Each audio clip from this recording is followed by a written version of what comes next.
اعوذ باللہ من الشیطان الرجیم بسم اللہ الرحمن الرحیم وَإِذْ أَخَذْنَا مِيثَاقَكُمْ لَا تَسْفِكُونَ دِمَاءَكُمْ وَلَا تُخْرِجُونَ أَنفُسَكُمْ مِنْ دِيَارِكُمْ ثُمَّ أَقْرَرْتُمْ وَأَنْتُمْ تَشْهَدُونَ ثُمَّ أَنْتُمْ هَؤُلَاءِ تَقْتُلُونَ أَنفُسَكُمْ وَتُخْرِجُونَ فَرِيقًا مِنْكُمْ مِنْ دِيَارِهِمْ تظاهرون عليهم بالإثم والعدوان وإن يأتوكم أسارى تفادوهم وهو محرم عليكم إخراجهم أفتؤمنون ببعض الكتاب وتكفرون ببعض فما جزاء من يفعل ذلك منكم إلا خزي في الحياة الدنيا ويوم القيامة يردون إلى أشد العذاب وما الله بغافل عما تعملون أولئك الذين اشتروا الحياة الدنيا بالآخرة فلا يخفف عنهم العذاب ولا هم ينصرون۔ سورہ بقرہ آیت نمبر 84 تا 86۔ وَإِذْ أَخَذْنَا، اور جب لیا ہم نے، میثاقکم تم سے پختہ عہد، لا تسفکون کہ تم نہیں بہاؤ گے، دماءکم اپنا خون، ولا تخرجون اور نہ نکالو گے، انفسکم اپنی جانوں کو، من دیارکم اپنے گھروں سے، ثم اقررتم پھر تم نے اقرار کیا اس عہد کا، وانتم تشہدون اور تم گواہی دیتے ہو، ثم انتم پھر تم وہی لوگ ہو، تقتلون انفسکم کہ قتل کرتے تھے اپنے آپ کو، وتخرجون فریقاً اور نکالتے تھے ایک جماعت، منکم تم میں سے، من دیارہم ان کے گھروں سے، تظاہرون علیہم تم ان کے خلاف مدد کرتے تھے، بالاثم والعدوان گناہ اور زیادتی کے بنا پر، وَإِن يَأْتُوكُمْ أُسَارَى اور اگر یہی لوگ تمہارے پاس قیدی بن کر آتے تو تفادوہم تم ان کا فدیہ ادا کرتے،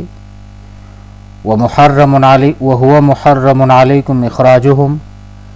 حالانکہ حرام کیا گیا تھا تم پر ان کا نکالنا، افتؤمنون ببعض الکتاب کیا تم کتاب کے بعض حصے پر ایمان لاتے ہو، وتکفرون اور کفر کرتے ہو، ببعض بعض کتاب کے بعض حصے پر، فما جزاء کیا جزا ہے، من اس شخص کا، یفعل ذالک جو یہ کام کرتا ہے، الا خزی مگر رسوائی ہے، فی الحیات الدنیا دنیاوی زندگی میں، ویوم القیامت اور قیامت کے روز، قیامت کے دن، یردون واپس کیا جائے گا، واپس کیے جائیں گے، الی اشد العذاب سخت عذاب کی طرف، وما اللہ بغافل اور اللہ تعالی غافل نہیں ہے، عما تعملون جو تم عمل کرتے ہو، اولئک الذین یہ وہ لوگ ہیں، اشتروا الحیات الدنیا جنہوں نے پسند کیا، اختیار کیا دنیاوی زندگی بالآخرت آخرت کے مقابلے میں،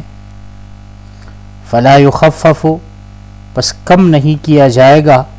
عنہم ان سے، العذاب عذاب، ولا ہم ینصرون اور نہ ان کی مدد کی جائے گی۔ سورہ بقرہ کی ان آیات میں ایک ہی مضمون ذکر کیا جاتا ہے،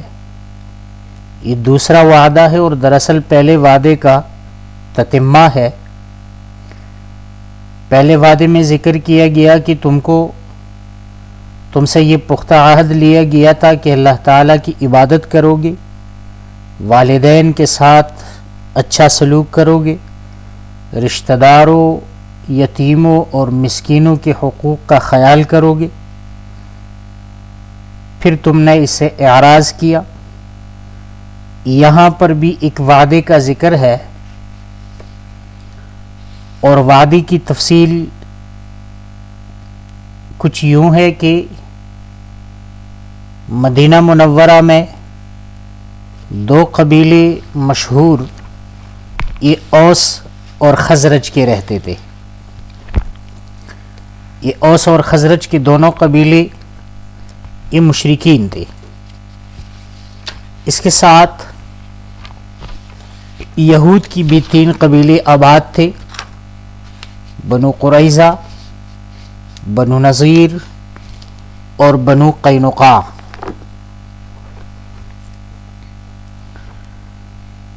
تو اوس اور خزرج کے درمیان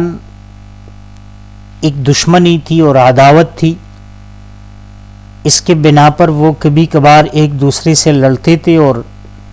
یہی لڑائی کئی سالوں تک جاری رہتی. اب یہود کی جو قبیلے تھے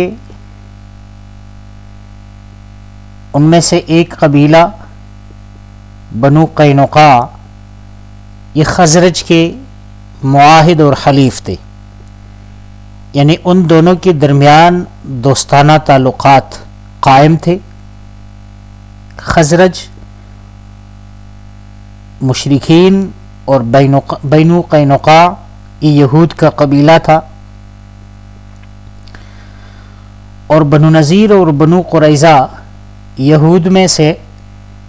یہ حلیف اور دوست تھے اوس کے.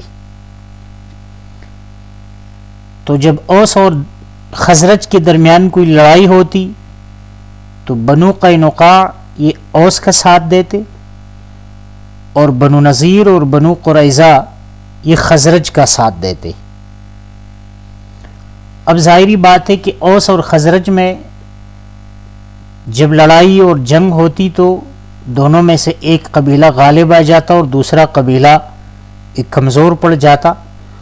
تو کمزور کبھی مدینہ منورہ اور اپنے گھروں سے نکالے جاتے تھے اور ان کو قتل بھی کیے جاتے تھے. تو حلیف کے ساتھ یہود کا بھی یہی حشر ہوتا، لیکن وہ اپنے حلیف کے ساتھ باقاعدہ جنگ میں شریک ہوتے اور اپنی ہی یہودیوں کے خلاف لڑتے بھی تھے اور اپنی یہودی کو بھی قتل کرتے تھے.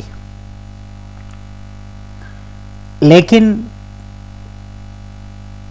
جب دونوں فریقوں میں سے کوئی قیدی، جنگی قیدی دوسری فریق کے ہاتھ آ جاتا تو مخالف فریق اسی قیدی کو آزاد کرنے کے لیے فدیہ دیتے باقاعدہ طور پر. مثلا جو خزرج اور بنو قینقاع کے دوستانہ تعلقات تھے اور خزرج جنگ میں غالب آ جاتے تو اوس کے ساتھ ساتھ بنو نذیر اور بنو قریظہ کے افراد بھی قید میں چلے جاتے. تو اب چونکہ بنو قینقاع اور خزرج کے دوستانہ تعلقات تھے تو بنو قینقاع اپنے حلیف یعنی اپنے دوست قبیلہ خزرج کو باقاعدہ فدیہ دے کر بنو نذیر اور بنو قریظہ کے قیدی کو چھڑاتے، حالانکہ وہ پہلے ان کے ساتھ جنگ بھی کیا کرتے تھے. تو جب ان سے یہی کہا جاتا کہ تم اپنے مخالف قیدی کا فدیہ ادا کر کے کیوں چھڑاتے ہو، تو وہ یہی کہتے کہ ہم سے یہ وعدہ لیا گیا ہے اور تورات میں یہ ہمیں حکم دیا گیا ہے کہ اپنے یہودی کو کسی کے قید میں نہیں رکھو گے، لہٰذا اسی حکم کو بجا لاتے ہوئے ہم فدیہ دیتے ہیں. اور بنو نذیر یا بنو قریظہ یا اگر صورتحال الٹ جاتی تو دوسرا فریق یہی کہتا کہ تورات کا حکم بھی ماننا ہے.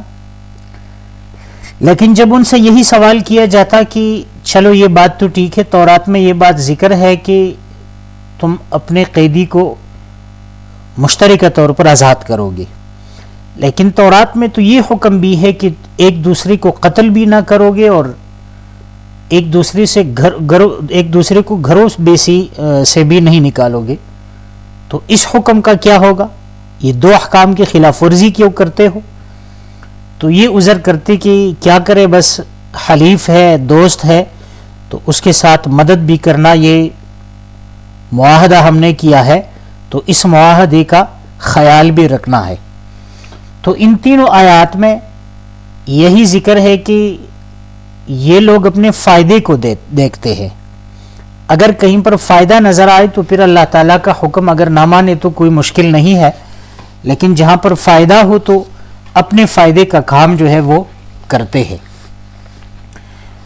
تو یہی مضمون ان تینوں آیاتوں میں ذکر کیا جا رہا ہے۔ وَإِذْ أَخَذْنَا، اور جب لیا ہم نے، میثاقکم، تم سے وعدہ، پختہ عہد، لا تسفکون، السفک کے معنی ہے خون بہانا، اور سفک یہ صرف قتل کے معنی میں استعمال ہے، ویسے خون بہانے کے لیے احراق الدم کا لفظ استعمال کیا جاتا ہے، لیکن سفکن کا معنی ہے قتل و غارت۔ تو جب تم سے وعدہ لیا گیا کہ لا تسفکون دماءکم، تم قتل و غارت نہیں کرو گے، ایک دوسرے کو قتل نہیں کرو گے، ولا تخرجون انفسکم، اور نہ نکالو گے انفسکم، تو اپنا نفس، اپنے جان کو تو کوئی گھر سے نہیں نکالتا، تو اس سے مراد اپنی یہودی ہے کہ ایک ہی مذہب کے لوگ ایک دوسرے کے خلاف لڑ کر ایک دوسرے کو اتنا تنگ نہیں کریں گے کہ وہ گھر اور گاؤں یا شہر چھوڑنے پر مجبور ہو جائے۔ تو یہی تعبیر کیا کہ لا تخرجون انفسکم، ایک دوسرے کو نہیں نکالو گے، من دیارکم، اپنے گھروں سے۔ اور اس تعبیر سے اس طرف اشارہ ہے کہ ایک ہی مذہب کے پیروکار ایک دوسرے کے خلاف لڑتے ہیں تو اس کا یہی معنی ہے کہ اپنے آپ کو قتل کرنا ہے۔ تو یہ دو باتیں ان سے عہد لیا گیا کہ یہ باتیں نہیں کرنی ہے، نہ ایک دوسرے کے خلاف لڑنا ہے، ایک دوسرے کو قتل کرنا ہے، اور نہ ایک دوسرے کو مجبور کر کے گھروں سے نکالنا ہے۔ اور پھر یہ صرف وعدہ نہیں بلکہ ثم اقررتم، تم نے بھی اقرار کیا، وانتم تشہدون، اور تم خود گواہ ہو کہ یہ وعدہ تم نے اللہ تعالیٰ کے ساتھ کیا تھا اور یہ عزم کیا تھا کہ ہم یہ نہیں کریں گے۔ آگے فرمایا ثم انتم ہؤلاء، پھر تم وہی لوگ ہو، تقتلون انفسکم، کہ ایک دوسرے کو قتل کرتے تھے۔ تقتلون انفسکم، یہاں بھی انفسکم ایک دوسرے کے معنی میں ہے، تقتلون قتل کرتے ہو، انفسکم ایک دوسرے کو، وتخرجون فریقا، اور ایک جماعت نکالتے ہو، منکم اپنے میں سے، اپنے ایک فریق کو نکالتے ہو، من دیارہم ان کے گھروں سے، اس وعدے کی بھی خلاف ورزی کرتے ہو۔ تظاہرون علیہم، تم مدد کرتے ہو ان کے خلاف، بالاثم والعدوان، گناہ اور سرکشی سے، یعنی اللہ تعالیٰ کے حق سے اور اللہ تعالیٰ کے وعدے کی خلاف ورزی کرتے ہوئے، سرکشی اور زیادتی کرتے ہوئے اپنی ہی لوگوں کے خلاف لڑتے ہو۔ وَإِن يَأْتُوكُمْ أُسَرًا، اب یہ دو باتیں یہ گزر گئی۔ تیسری بات، وَإِن يَأْتُوكُمْ أُسَارًا، اور اگر آتے ہیں تمہارے پاس یہی لوگ اسارا، قیدی بن کر، تو تفادوہم، تم اس کا فدیہ ادا کرتے ہو، اس کو چھڑاتے ہو۔ وہوا، یہ واو حالیہ ہے اور ہوا ضمیر شان ہے، ہوا محرم علیکم اخراجہم، اور حال یہ ہے کہ تم پر حرام کیا گیا تھا اخراجہم، ان کا نکالنا، تم پر یہ بات بھی حرام کر دی گئی تھی کہ ایک دوسرے کو مجبور کر کے گھروں سے نہیں نکالو گے۔ تو اب اس میں سے، ان تین باتوں میں سے، ایک دوسرے کو قتل نہ کرو گے، ایک دوسرے کو گھروں سے نہ نکالو گے، اور اگر کوئی قیدی بن بھی جائے تو فدیہ دے کر اس کو آزاد کرو گے۔ تو ان تینوں باتوں میں سے دو باتیں تم چھوڑ دیتے ہو اور ایک بات پر عمل کرتے ہو کہ فدیہ دے کر قیدی کو آزاد کرنا۔ تو فرمایا توبیخ اور زجر کے طور پر، افتؤمنون ببعض الکتاب، کیا تم کتاب کا بعض حصہ مانتے ہو، اس پر ایمان لاتے ہو، وَتَكْفُرُونَ بِبَعْضٍ اور بعض کا انکار کرتے ہو،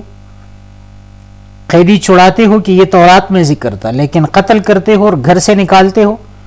اس بات پر عمل نہیں کرتے. فما جزاء من یفعل، ما یہاں پر نافیہ ہے، فما جزاء من یفعل ذلک، جزا نہیں ہے اس شخص کا جو ایسا کرتا ہے، الا خزی، مگر رسوائی ہے، فی الحیات الدنیا، دنیاوی زندگی میں، یعنی وہ دنیا میں ذلیل ہوگا. اور اس کی صورت یہ نکلی کہ رسول اللہ صلی اللہ علیہ وسلم نے یہود کے دو قبیلے بنو قینقاع اور بنو نذیر کو جلا وطن کیا، اپنے علاقے سے نکال دیا. انہوں نے بھی نبی علیہ الصلوۃ والسلام سے میثاق مدینہ کی خلاف ورزی کرتے ہوئے نبی علیہ السلام نے ان کے خلاف کارروائی کی. اور باقی رہی بنو قریظہ، تو غزوہ خندق کے بعد ان کے خلاف باقاعدہ طور پر لشکر کشی کی گئی اور ان کے جنگجوؤں کو قتل کیا گیا، تو ان کی جو شان اور شوکت تھی وہ بھی ختم ہو گئی. تو تینوں قبیلے جو ہے یہ دنیا میں بھی رسوا ہو گئی. ویوم القیامت، اور قیامت کو یردون واپس کیا جائے گا،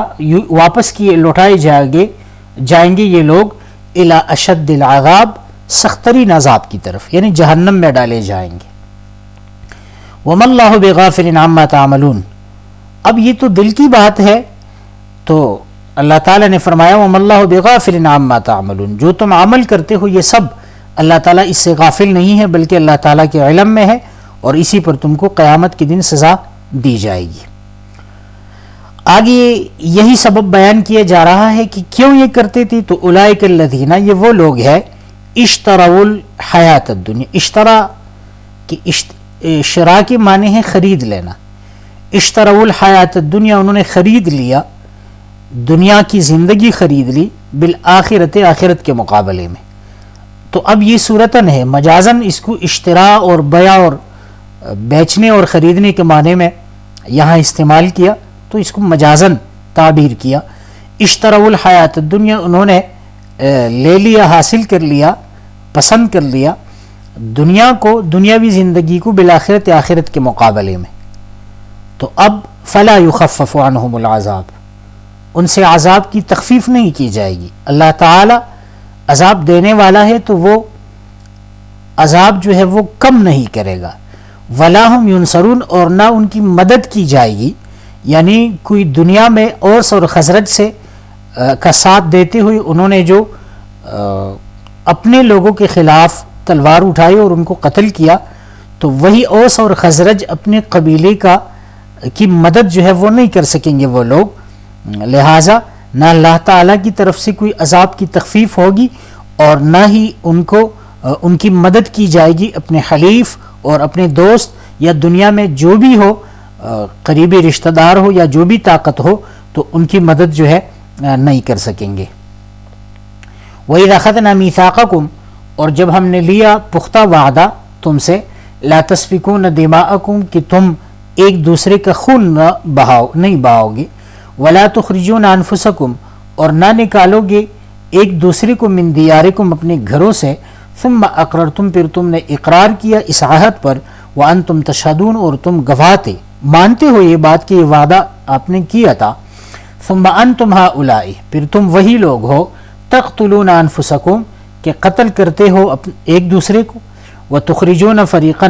اور نکالتے ہو ایک فریق، منکم، تم میں سے، من دیارہم، ان کے گھروں سے، تظاہرون علیہم، تم ان کے خلاف مدد کرتے ہو، اوس اور خزرج کا، بالاثم والعدوان، گناہ اور سرکشی سے. وَإِن يَأْتُوكُمْ أُسَارَىٰ، اور اگر یہی لوگ تمہارے پاس آتے ہیں قیدی بن کر، تو تفادوہم، تم ان کا فدیہ ادا کرتے ہو. وَهُوَ مُحَرَّمٌ عَلَيْكُمْ إِخْرَاجُهُمْ، حالانکہ ان کا نکالنا بھی تم پر حرام تھا. تو أَفَتُؤْمِنُونَ بِبَعْضِ الْكِتَابِ، کیا تم کتاب کے بعض حصے پر ایمان لاتے ہو؟ وَتَكْفُرُونَ بِبَعْضٍ، اور بعض کا انکار کرتے ہو. فَمَا جَزَاءُ مَن يَفْعَلُ ذَلِكَ مِنكُمْ، جو تم میں سے یہ کرے گا ان کی سزا نہیں ہے، الا خزی، مگر رسوائی ہے، فی الحیات الدنیا، دنیاوی زندگی میں. ویوم القیامت، اور قیامت کے دن، یردون، واپس لوٹائے جائیں گے، الی اشد العذاب، سخت عذاب کی طرف. وما اللہ، اور نہیں ہے اللہ تعالیٰ بغافل غافل عما تعملون جو تم عمل کرتے ہو. اولئک الذین یہ وہ لوگ ہیں اشتروا الحیات الدنیا جنہوں نے خرید لیا دنیاوی زندگی بالآخرت آخرت کے مقابلے میں. فلا یخفف